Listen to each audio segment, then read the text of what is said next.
Good morning, তোমরা সবাই কেমন আছো? আমি খুব ভালো আছি। এখন আমি দিদির বাড়িতে ব্লগ পার্ট 2 দেখাচ্ছি। সকাল হয়েছে, চা বানানোর প্রস্তুতি। চা বানানোর জন্য আমরা তুলসী পাতা আর মধু নেব, আজকের চায়ের স্পেশালিটি। তো আমি এখন চাটাকে করার আগে তুলসী পাতাগুলোকে গ্লাসের মধ্যে দিয়ে দিয়েছি, সঙ্গে আদা দিয়েছি। এরপরে গরম জলের মধ্যে জাস্ট চাটাকে মেশানো, সবাই খাও, সবাই জানো। তো এইবারে আমি না চায়ের আওয়াজটা শোনাচ্ছি, জাস্ট শোনো। এটা শুনতে দারুণ লাগে না? একটা সুন্দর একটা আওয়াজ হয়। তো এই চায়ের মধ্যে আমরা এখন মেশাবো মধু। মধুরও একটা গল্প আছে। মধুটা হচ্ছে জঙ্গল থেকে নিয়ে আসা পিওর মধু। মানে জঙ্গলে একজন আমাদের জানাশোনা লোকজন আছে আর কি, তারা আমাদের দেয় আর কি জঙ্গলের মধু এটা। তো এটা দেখতে খুবই পাতলা, লাইট কালার। আমরা সচরাচর শহর অঞ্চলে যে মধুগুলো দেখি সেই রকম নয় আর কি। আমি বলবো না সেগুলো পিওর নয়, বাট সেই রকম নয়। এটা এত ঝাঁঝ।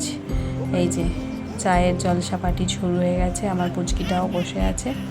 সকালে চা, সঙ্গে আমি আর একটা জিনিস দেখাই। এখানে না দিদির সজনে গাছ আছে। সজনে গাছ থেকে সকালে সজনে ফুল পড়েছে, দেখো কতটা সজনে ফুল। আর এটা হচ্ছে আমার দিদিমা শীত বর্ষা গরম সারা জীবন সকালবেলা পান্তা ভাত আর লঙ্কা ভাজা। আজকে লঙ্কা ভাজা নেই। আমার পুচকি খাওয়া দাওয়া করছে, খেলছে দেলছে। চলো এবারে শিম বাগান যাই। শিম বাগানে চলে এসেছি।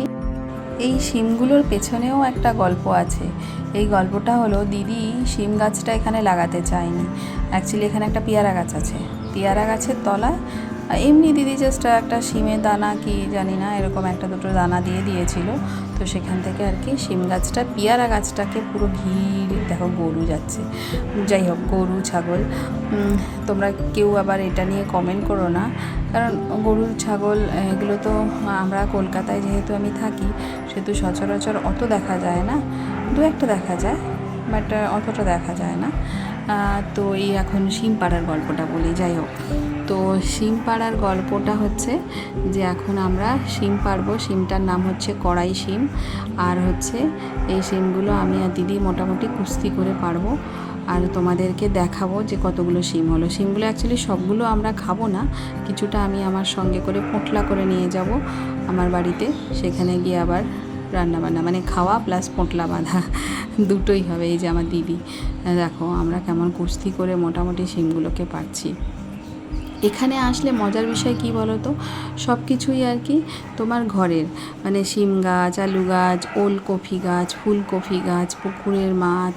তো এই সমস্ত মানে জিনিসপত্রগুলো ঘরে হয়, তো এটা খুব ভালো লাগে। আর এই দেখো মজার জিনিস হচ্ছে এটা, যে এটা একটা কাকু বলতে পারি, দাদা বলতে পারি, সে হচ্ছে এরকম কোট বোট পরে আর কি মাছ বিক্রি করতে এসেছে। আর এইগুলো হচ্ছে কাঁকড়া, এগুলোকে ছোট ছোট কাঁকড়াগুলো হয়, সেই ছোট ছোট কাঁকড়াই দেখো। বাবা, কাঁকড়াগুলো হাতে কামড়ায় কিন্তু, হ্যাঁ এক্সপার্ট আছে। হ্যাঁ, না এরা সবসময় অ্যাকচুয়ালি বিক্রি করে, তো ওই জন্য আর কি সেই এক্সপার্টিসটা এদের রয়েছে। তো যাই হোক, তো এনার কাছ থেকে দিদি অনেক রকমের মাছ নিল। সেই মাছগুলোকে এই যে জালের মধ্যে রাখা হয়েছে আর কি। তো এটা হচ্ছে এক্সট্রা দেওয়া। তো এনি এখন টাটা বাই বাই হবেন। এনার মানে দেখে মনে হবে দূর থেকে যে উনি আইসক্রিম বিক্রি করতে আসছেন, কিন্তু না। তো এখন আমরা মাছ, কী মাছ এগুলো না নদী থেকে ধরে নিয়ে এসেছে। দিদির ঘরের কাছেই একটা নদী আছে, তো এগুলো না সব জ্যান্ত ছিল, সব মানে লাফাচ্ছিল, সব মানে কিছুটা লাফাচ্ছিল। এই মাছটা এখনও জ্যান্ত আছে। তো এই হচ্ছে কাঁকড়া, ওই মাছ, ওইটা হচ্ছে সব রকমের মিক্সচার মাছ। এটা হচ্ছে ছোট ছোট কাঁকড়া, এটা হচ্ছে ছোট চিংড়ি, আর এটা হচ্ছে বড় চিংড়ি।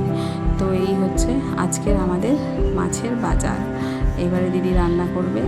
এই রান্না হচ্ছে আলু দিয়ে এক প্রকারের মাছের ঝোল হবে আমাদের, কাঠের উনুনে রান্না। দিদির কাছে গ্যাস আছে, কিন্তু আমরা এলেই দিদিকে বলি, দিদি কাঠের উনুনে রান্না কর, আমাদের খুব ভালো লাগে। কাঠের উনুনের যে স্মেলটা না, ওদের একটা স্মোকি ফ্লেভার হয় না, ওহো জাস্ট ইয়াম্মি লাগে খেতে, স্পেশালি চিকেন রান্না করলে। চিকেনটার এত টেস্ট লাগে।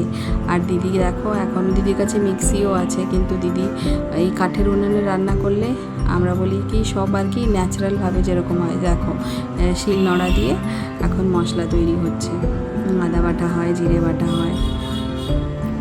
আমিও করতে পারি, আমিও কাঠের উনুনে রান্না করতে পারি, এরকম নয় যে পারি না, আমি সবই পারি, চেষ্টা করলে সবই পারি। তো এই হচ্ছে জিরে বাটা হচ্ছে মাছের ঝোলের জন্য।